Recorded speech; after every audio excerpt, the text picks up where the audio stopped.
हाँ, अरे बड़ी अच्छी बात है। तो फिर बात पका के रहना। अब पंडित जी को बोल करके दिन तारीख वगैरह दिखलवा लेते हैं, मुहूर्त निकलवा लेते हैं।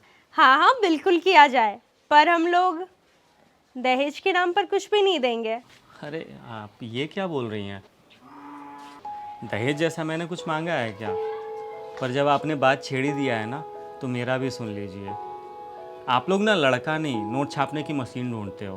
कहते हो कि हमारी बेटी हमारे कलेजे का टुकड़ा है, बड़े लाड़ प्यार से हमने पाला है। तो लड़का कोई फेंका हुआ रहता है क्या? वो कोई मशीन है? अरे अरे, आप तो बुरा मान गए इसकी बातों का। छोड़िए ना इसकी बातों को।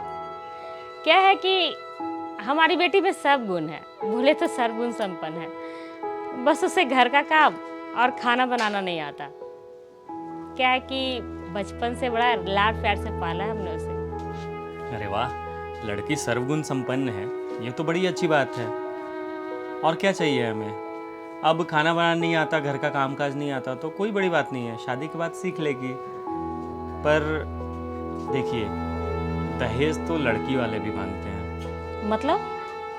मतलब ये कि आप लोगों के हिसाब से लड़की के माँ बाप को 25 साल में ही लड़के से वो सब कुछ चाहिए जो उसे खुद पाने में करीब 50 साल लगे हों। अपनी लड़की की शादी के लिए आप लोग ऐसा लड़का ढूंढेंगे जो सरकारी नौकरी में हो, महीने का 1-2 लाख कमाता हो, अपनी गाड़ी हो, बढ़िया सेविंग हो, ज़मीन जायदाद हो, प्रॉपर्टी हो। पर तब क्या होगा जब शादी के बाद लड़के की नौकरी चली जाए, ज़मीन जायदाद सब कुछ ख़त्म हो जाए, लड़का रोड पे आ जाए? तो क्या ऐसे में शादी टूट जाएगी? हाँ, टूट जाएगी। क्योंकि शादी तो आपने लड़के से की ही नहीं थी। शादी तो आपने जिन चीज़ों से की थी वो तो अब लड़के के पास रहा ही नहीं। राजा जनक ने अपनी पुत्री माँ सीता की शादी एक राजकुमार से की थी, पर उन्हें भी वनवास काटना पड़ा था। इसलिए किसके किस्मत में क्या है कोई नहीं जानता, और कभी किसी को भाग्य से ज़्यादा मिलता भी नहीं है। मेरे हिसाब से किसी भी लड़का लड़की को ऐसे संस्कार वाला होना चाहिए जो किसी भी मकान को एक घर बना सके। आजकल हमारे समाज में एक नया चलन चल रहा है, लोग लड़के से उसका सैलरी स्लिप मांगते हैं। आप लोग ही जरा बताइए, हम लोग भी आपसे आपकी लड़की का कैरेक्टर सर्टिफिकेट मांगे क्या? वो देंगे आप लोग? क्या आपने कभी सोचा है कि जो लड़का आपकी बेटी की जिम्मेदारी उठाने को तैयार है, वो सिर्फ आपकी बेटी या बहन नहीं है, बल्कि अब किसी की पत्नी बनने जा रही है।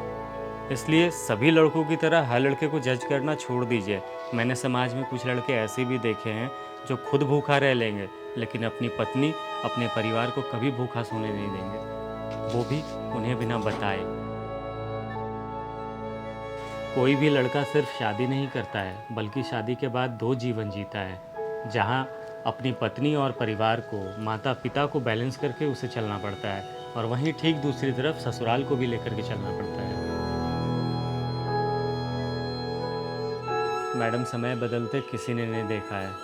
भगवान न करे कि आप लोग जिस भी रिश्ते को लड़का का प्रॉपर्टी और उसका घर खानदान देख करके फिक्स करते हो, कल को शादी के बाद अगर लड़के के पास कुछ भी नहीं बचा तो वो राजा से रंग बन जाए, तो तब इस सिचुएशन को सिर्फ एक समझदार लड़का ही संभाल पाएगा, कोई प्रॉपर्टी वाला लड़का नहीं।